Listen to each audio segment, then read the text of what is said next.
Hello and welcome, everybody, to another episode of Books and Bytes. Today, we're taking a deep dive into an extraordinary book, Quartered Safe Out Here, a recollection of the war in Burma by George MacDonald Fraser. Now, if that name, George MacDonald Fraser, sounds familiar, well, you might know him as the brilliant mind behind the Flashman novels. But this isn't fiction. It's a profound, really personal memoir that gives us a unique way to look at the Second World War. Our mission today is to explore this book, focusing on the vivid, often unvarnished perspective of an ordinary foot soldier, Fraser himself, during the brutal and, often overlooked Burma campaign. It's less about grand strategy and more about these deeply etched memories, surprising insights, from the very front lines. Yeah, what's truly captivating about Fraser's work, I think, is how it gives you this ground-level, completely unfiltered view of what a lot of historians now call a forgotten war. It really stands in stark contrast to, the sanitized official histories or the kind of glamorized media portrayals we often see. The book just plunges you straight into the stark realities of combat, that unique camaraderie that forms under unbelievable pressure and, well, the human capacity for resilience, for humor, and just plain-spoken truth. And a central theme one Fraser really champions fiercely is his critique of later generations who try to reinterpret or, sanitize the wartime experience through modern lenses. He really insists the past has to be accepted on its own terms, not kind of reshaped to fit how we feel today. As John Keegan, the great military historian, put it, it's simply one of the great personal memoirs of the Second World War. That really sets the stage for the kind of raw honesty Fraser brings. I mean, it's praised by critics like E.S. Turner for its crackling performance, livened by fierce comedy and enriched by anger and Olean. And the Canberra Times noted its extraordinary attention to detail.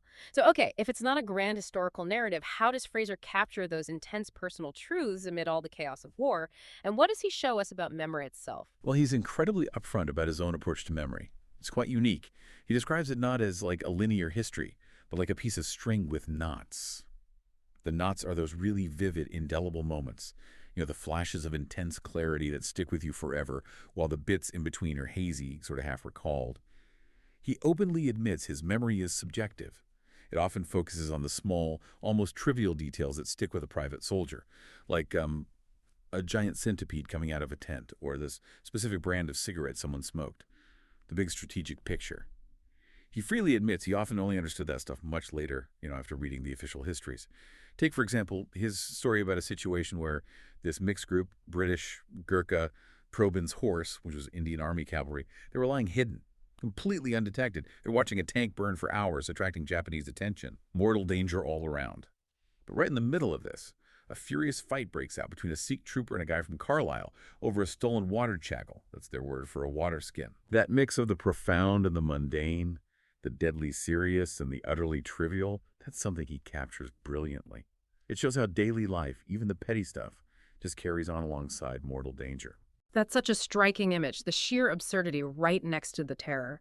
And Fraser sets a lot of this early experience in what he calls the dry belt of Burma. We often picture Burma as a dense, unforgiving jungle, but he paints this different picture. Stony, sun-baked plains, dry riverbeds, really exposed terrain, and it's here he has his first terrifying encounter with enemy bunkers. He finds himself facing them alone, armed only with his rifle and carrying what he thought was a gallon tin of fruit, which hilariously turned out to be carrots and brine.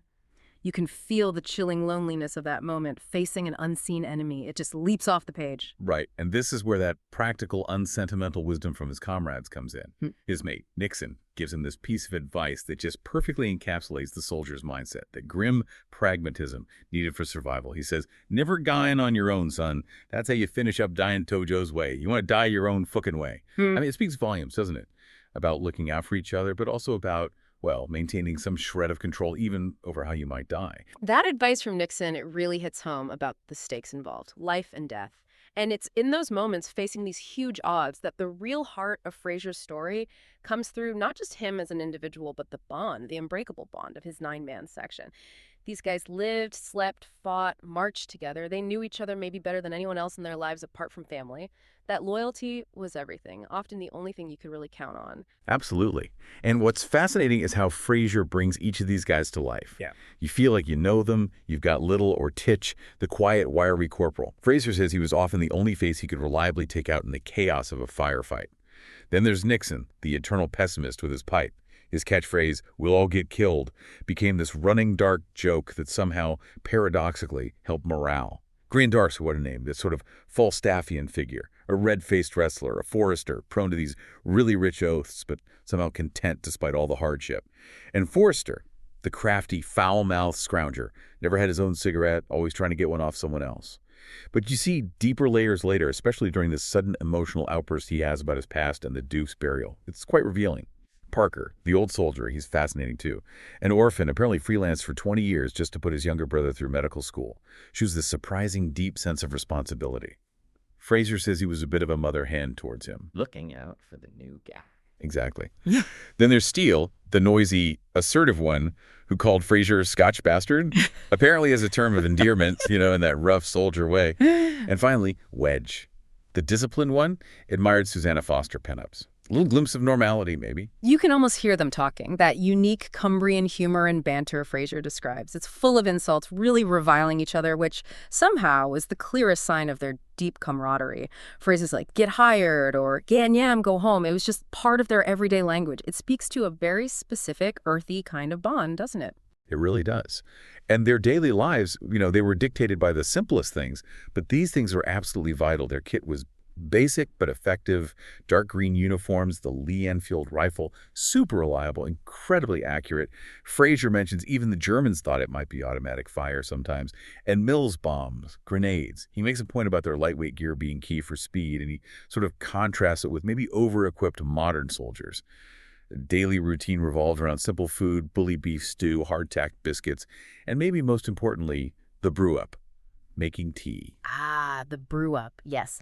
The narrator famously develops what he calls a self-proclaimed genius for brewing tea. He details the whole ritual with the brew tin, and you get these great, satisfying exclamations from Darcy like, "Hey, Christ, thou brews a canny cup, Jock." Yeah. It's moments like that they paint such a vivid picture. This shared pleasure even leads him to fantasize about opening Jock's brew shop back home, complete with a sign, Fraser writes, of a black cat with its arsehole wreathed in smiles. Only soldiers could come up with that. Exactly. It's these small shared rituals that build their morale, their identity, a real counterpoint to the brutality all around them. But when it comes to the combat itself, Fraser illustrates brilliantly that your baptism of fire isn't always some huge dramatic battle. For him, Ed Mike Tila, specifically in this place called the Templewood, it was terrifyingly intimate, a sudden, chaotic encounter. His section took heavy casualties in just seconds, really highlights the chaos and the intensely personal focus of battle. Your world just shrinks right down to your immediate surroundings, the men next to you. And he gives this visceral, almost shocking description of his first kill with the bayonet. He notes the intense rage, even a strange elation that came with it. And then the bizarre practical detail of having to fire a shot to free the bayonet afterwards because it got stuck. It completely strips away any romantic ideas about combat. And after these incredibly intense moments, Fraser observes something really striking about his section. He says they showed no outward grief, no anger, no shock. Just extreme tiredness. They'd pragmatically handle the possessions of dead comrades. An act that, some might see as ghoulish today, but for them was just practical, necessary. And Fraser directly argues against the modern expectation of, post-battle trauma and the need for counseling. He suggests it undermines public spirit, ignores the resilience his generation had. He really believes this is history being distorted, projecting our modern feelings onto the past. How does he elaborate on that? What's the implication for how we see resilience? Well, he's essentially saying, look, be careful not to apply our modern therapeutic ideas to a generation that coped differently, fundamentally differently. For them, resilience wasn't about processing emotions immediately in the way we talk about it now. It was about surviving, carrying on, keeping the section going. And this point comes into really sharp focus with the tragic death of the Duke. He was shot by a sniper just going to the latrine. I mean, it's such an incredibly mundane yet brutal way to die. It really highlights the indiscriminate nature of war. And what's truly remarkable is the reaction of Forster. The unexpected raw grief from Forster, who actually had this bitter rivalry with the Duke. His grief doesn't come out as quiet sorrow. It erupts in this furious cursing stream about the burial, how the Duke was just shiveled in as if he whizzed cattle. Yeah. The narrator, Fraser, tries to console him. He reveals the Duke's last words about Forster were actually complimentary. He said, "You were a bloody good soldier." And it just completely silences Forster. It's this powerful, almost wordless moment. It shows the complex bonds, the messy ways they process loss. It's far from what you might expect in a war memoir. And Fraser pulls no punches when it comes to broader critiques either. He has this strong disdain for academic or media portrayals that, as he sees it, sanitize World War II or apply modern rationalizations to it. He insists that the reality, however harsh it was acceptable and accepted at the time. He says nobody was fooled by propaganda or euphemisms. He really challenges judging the past by the present. He sees a danger in distorting history to fit what we think it should have been like now. He wants us to understand the world as it was. That's a really powerful, direct challenge to how we often consume history, isn't it? And this extends to practical things, too, even something like a weapon. He takes a military journalist to task for claiming the Piat, the British anti-tank weapon, was never used in Burma. Fraser just states flatly, "Well, I carried the bloody thing and fired it 5 times with startling results." He describes it as cumbersome, improbable-looking, like something Heath Robinson designed, he says. You know, the cartoonist famous for those crazy contraptions. Right, overly complicated Yeah. machines. Exactly. But it worked. And his story about training with it under this eccentric officer, Captain Grief, who he calls a head case, is both hilarious and illuminating. Shows the strange characters war throws up. His interactions with other units are also incredibly revealing. He has this deep, almost reverent admiration for the Gurkhas. He describes them as delightful little men with these impish grins, but also, crucially, the most fatal fighting man on Panchea. He tells a story about Nick's uncanny ability to identify Gurkhas in the dark just by the shape of their legs and their knickerbockers, a habit that apparently nearly got Nick killed once. And then there's this incident with a Gurkha cadet, Thapa, and a clever and articulate supporter of the Congress Party. When this guy insulted Thapa and the Gurkhas, their fierce loyalty and pride became, well, terrifyingly apparent. It showed that these delightful men could be formidable, even lethal when provoked. It speaks to a deep sense of honor. As the war starts winding down, Fraser touches on the 1945 general election back home. It's quite striking, isn't it? These soldiers were old enough to fight and die for their country, but many weren't actually old enough to vote yet. He notes their political leanings often favored labor, driven by a desire for a better, fairer Britain and, a simmering resentment towards the class distinctions they saw in the military. It wasn't abstract politics for them. It was about the kind of country they were fighting to go back to. Exactly. And their experience on leave, say in Calcutta, offers another really vivid slice of life. He paints this picture of a city of paradox. Extreme poverty right alongside this irrepressible spirit, smiling faces. And the soldiers' activities on leave, simple pleasures, eating, drinking, wandering the bazaars, going to the cinema. It was a far cry from the sort of Casanova gone berserk image modern media might sometimes imply about soldiers on leave. Fraser makes a point here that the public mindset has changed so much. What was acceptable then, like their straightforward war movies, would be seen as maybe needing supersensitivity warnings now. He really drives home how much norms around war and its portrayal have shifted. But perhaps one of the most profound moments for this section, despite everything they'd already seen and done, was seeing the Belsen newsreel.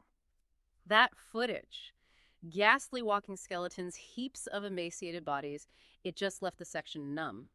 It solidified their hatred for the enemy in this case, the Germans associated with Belsen, but it fed into their feelings about the Japanese too. It triggered these raw discussions about war crimes. It highlighted that stark contrast between their immediate visceral emotions and any sort of broader practical thoughts about revenge. It was a moment that just cut through everything. And this leads to Fraser's most uncomfortable yet utterly unvarnished reflections. He acknowledges that by modern standards, he and his comrades could potentially be charged with war crimes for certain actions. He mentions an incident involving a Japanese prison hospital. He doesn't shy away from it. But he asserts that in 1945, against the enemy they were fighting, such acts were not given a second thought. Their business, as he puts it bluntly, was killing Japanese. He argues really vehemently against what he sees as the obsession with guilt today. He says his generation was not over-worried about virtue for mere appearance's sake. It really forces you, the listener, to confront the difficult realities of morality and extreme conflict, seen through the eyes of those who actually lived it. That's an incredibly stark and unsettling reflection from Fraser. Given the gravity of that, how does he contextualize those actions within the realities of 1945 warfare? What does it tell us about the moral compass, maybe, of soldiers then? Well, he contextualizes it entirely within the brutal pragmatism of survival and total war against an enemy they saw as utterly merciless. For them, the rules of engagement felt fundamentally different because of the enemy they faced and the sheer stakes involved. It wasn't about being good in a peacetime sense. It was about winning and surviving against an opponent who showed little mercy themselves. And this mindset, this pragmatism, brings us directly to the atomic bomb. Fraser describes the initial cynicism about the secret weapon rumors. Then, just this matter-of-fact acceptance when the bombs were dropped on Hiroshima and Nagasaki, it was seen simply as the Japanese taking their turn. He strongly rejects the modern moralizing and the sense of guilt often associated with it now. He frames it as a cold, hard choice. Prolong a brutal war, sacrifice potentially hundreds of thousands more Allied lives in an invasion, or use the bomb to end it quickly. Fraser's stance on the atomic bomb is incredibly direct. Brutal in its pragmatism, as you say. It really makes you stop and think whose lives get prioritized in that grim calculus of war. Exactly.